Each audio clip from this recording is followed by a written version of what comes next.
What's up guys, I'm Alan with Edge Autosport, and today we have this beautiful Civic Type-R behind us. And it has been so long since we planned this video, I don't actually remember what we're doing. What are we doing, JP? We're doing a PRL turbo kit. This is the new PRL 600 complete bolt-on turbo kit for the Type-R specifically. And Alan's gonna come over here and show us. I guess that would explain this turbo that's sitting over here on the tool chest. Yeah, this thing is an absolute beauty. Can't wait to get this thing on the car. It's going to be a lot of fun. This is our first experience with it. For anybody who was waiting for that turbo, you know you waited for a long time just like we did. So I know a few people got their hands on one early to do some testing and all sorts of stuff. Kind of got delayed again, but we finally got our hands on one. We have a local customer that we're working with to get this thing on here. So we're going to do a whole video. We're going to install it, we're going to tune it, which is why Alan's here, of course, and just see what this thing's all about. Now, in addition to that, we also have the XDI fuel pump, so we can make sure to alleviate any concerns about fuel pressure, being able to run the right amount of ethanol, things like that. So we're also going to throw on the fuel pump as well. So, yeah. So you install, I'll be back when it's time to tune. And after we're done, I'm going to use this as something else too. But yeah, anyway, let's get to work. This thing is a beautiful car, honestly. This color is awesome. He's got some nice tasteful upgrades on it, so it should be pretty easy to get to this. It looks very similar to the 1.5T, which you've seen in a lot of our other videos with our shop car. So let's get to work.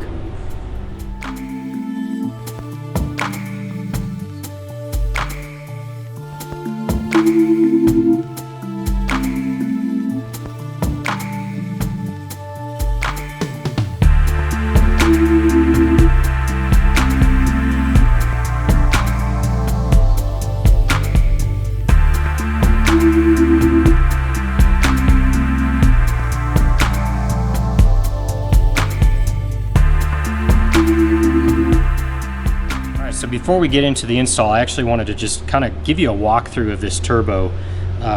Just some features of it, some material usage here, and what the kit comes with overall. First of all the gaskets that you'll need and all the hardware are all included, which is really, really awesome. Sometimes you're in the middle of an install and you take out a gasket and you realize, oh crap, I need a new gasket, this one's torn or this one's broken or whatever. Not a problem with this one. All the hardware is included, even including these, what I assume are OEM gaskets, but they're multi-layer steel, just really nice gaskets. So you're getting some high quality stuff there. As far as the turbo itself goes, as you can see, I mean, this is like completely stock style. So it reuses the factory wastegate actuator right here. So that's what this little flange is for. Now I've seen some pictures of it without this bypass valve right here, and like the diaphragm housing and everything. This one came with it. I don't know if that's going to come on all of them, but this is completely stock style, and this one is even installed on here for us. So, it's 100% bolt-on, as you can see right here. So this is a cast 304 stainless turbine housing, which is really nice. You can kind of tell by the finish, but it's just a really, really clean, smooth, nice finish here. And then a cast aluminum compressor housing as well right here. Like I said, integrating the bypass valve and everything. So everything is stock fitment, and a billet 304 stainless CHRA that houses a dual ceramic ball bearing cartridge. So this thing is as nice as it's going to get for just a bolt-on turbo, especially something in this price range. You actually don't even see like billet center housings on a lot of upgraded turbos. So they went definitely the extra mile on this turbo setup. So just a super nice turbo altogether. It's like I said, I've been excited to see this thing, and I'm glad it finally came through. So to give you an idea of the measurements of the turbo, the big side on the compressor wheel is 67 millimeters in diameter. The big side on the turbine wheel is 54 millimeters in diameter. It's internally gated, which obviously is kind of stock style.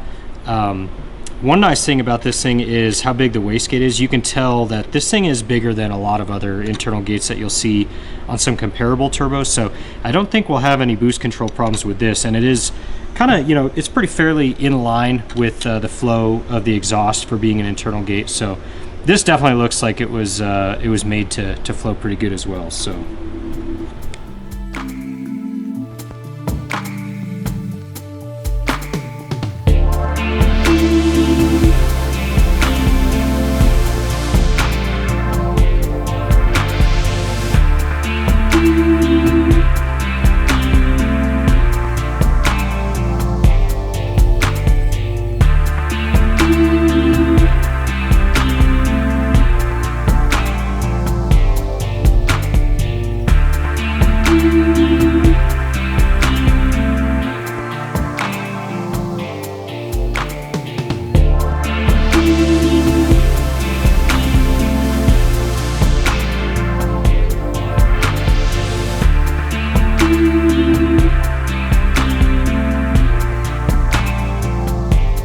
While JP continues to struggle getting the turbo out, I'm going to address the XDI fuel pump. We were planning to do the XDI fuel pump on this car, but it turns out he already has the Hondata fuel system installed on this car, and so we're not going to be needing the XDI fuel pump. There's a little bit of a miscommunication between us and the customer as to what he had on the car, and so it's just we're not going to bother with this since he's already got that installed. While I don't actually know for sure, this might still be a little bit of an upgrade even from the Hondata fuel pump. I don't think we're going to put it on. I don't think it's a big enough upgrade, if it is, to go ahead and put this on. So, although that just means we're going to get the full potential out of turbo kit today. Yeah, it does mean we don't have to come back for video number 2 where we install injectors like we thought we were going to do. So, and he already has the PRL flex fuel kit, and he is running an ethanol blend. I don't know what blend he's on right now, but we are going to be able to see what this turbo will do with ethanol, which is going to be fun. Alrighty, so turbo is out. Gave us a nice little fit getting out of there, but it is now out, so we're going to transfer over all the accessories and vacuum hoses and stuff like that, wastegate over to the new turbo. So let's do that now, and then the new one will be ready to go in.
Alright, so let me address the time differences here in the room.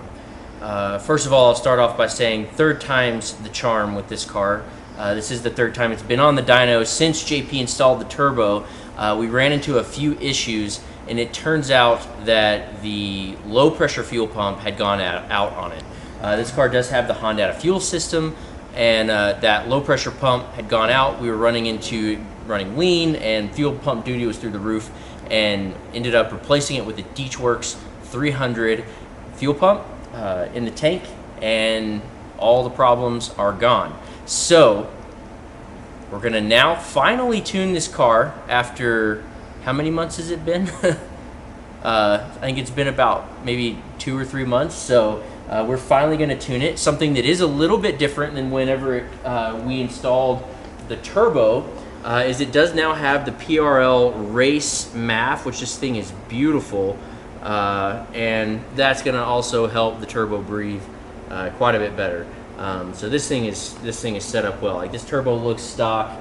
We've got the Rampage inlet on there. Oh, it's just beautiful. I love this car. But now that we are finished with the issues, the fuel pump is working. We're gonna get a baseline and then start dialing it up from there. I do have it on a tune right now, should be running relatively low boost. So we're gonna see where it starts, and then I'm gonna tweak some things, and we're gonna see what we can get out of it today.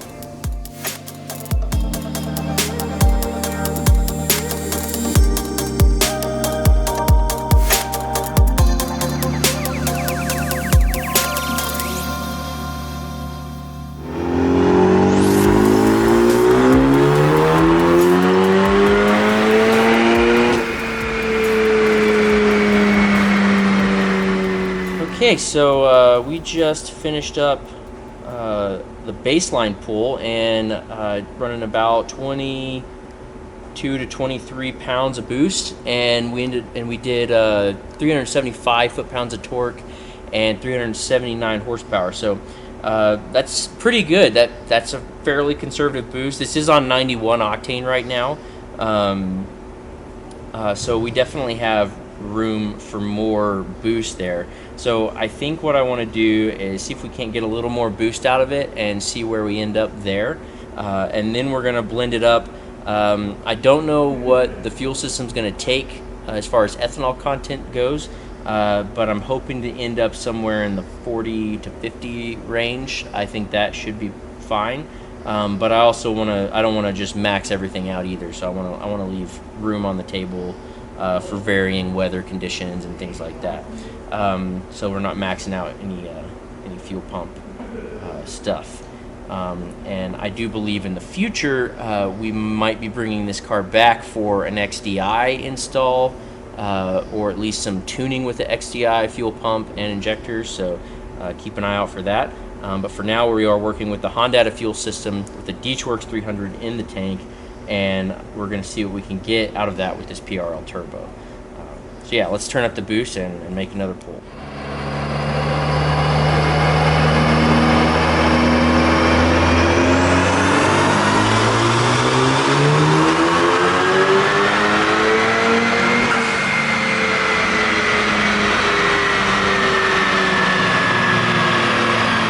Got the boost up a little bit.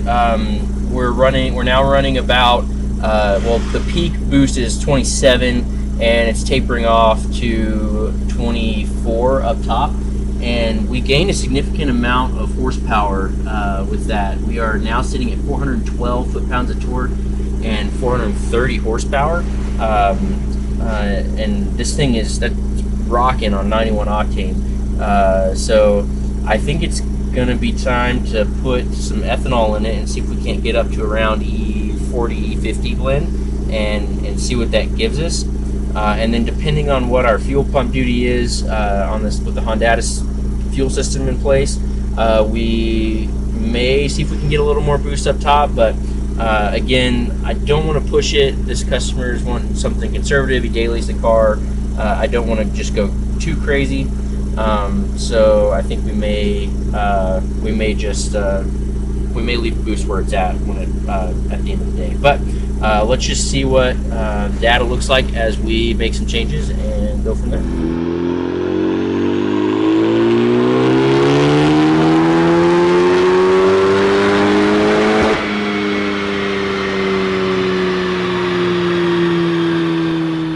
Okay, so I just finished up with the tune on this car. We ended up with 427.8 foot-pounds of torque, 460.7 horsepower, and we didn't go up with the boost anymore. Just a little bit more boost, but it's really more of like a negligible amount, like a half PSI to a PSI in the peak torque area. But the fuel pump duty is sitting about 85%, so there's room there, and I don't really want to push it further for this setup, at least not right now. We might push harder once we get the XDI set up on the car, but that's going to be a future video, hopefully. But yeah, so 460 horsepower running. Ethanol, we did end up at a 40% blend. Started at E30 and then kind of got it up to around E40, and I think we could probably go for E50, but again, that would be driving the fuel pump duty up a little bit more, and I just really like where it's at right now, so that's where I'm going to leave it. But yeah, I'm really happy with the gains especially like it came in with 379 horsepower, so we're leaving with 460 horsepower, so that's 90 horsepower gain over what it came in on. So yeah, it's gonna be massively different from what he's been used to driving on these last few weeks, which is pretty exciting. However, it is snowing, so he's gonna have absolutely no fun driving home today, which sucks. But anyways, some comparisons for you guys to kind of show like what this turbo is doing and kind of what the difference is. So it made 375 horsepower on stock turbo. So again, that's an 85 horsepower gain over stock. Torque-wise, we're sitting about 20 horsepower, but the power under the curve is where the biggest thing is, like, because you really don't lose all that much spool. As you can see right here in the 3,000 to 4,000 RPM range, the stock turbo is making about 50 foot-pounds of torque more as it's spooling up. But once you hit 4,000 RPMs, the stock turbo gives up, and the PRL turbo keeps going. And really, it's kind of a negligible difference. It's not going to feel as peppy on the street, but like once you get this thing rolling, it's going to be rolling, and that's what we like about it. It's just a more linear feel. The power never dies off; it just keeps going. You're going to be slammed into your seat from spool up through red line, and it just doesn't stop. You can see in the horsepower curve here how it just continues to climb all the way up to peak RPM, which means that tells me that the turbo has more in it. So I do think once we get the XDI pump set up on, we're going to be able to get a little bit more out of this thing, and I'd love to see 500 out of it, but we'll see what our customer's comfortable pushing on it too. So I don't want to get too crazy with it. But yeah, I'm pretty stoked about this turbo.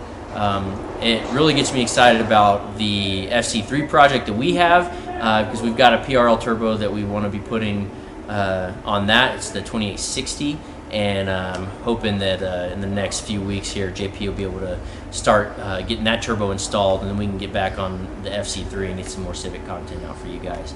But for now, that's going to wrap up this video, which has taken several months to make thanks to a few mechanical issues and getting everything installed. But yeah, this PRL turbo rocks.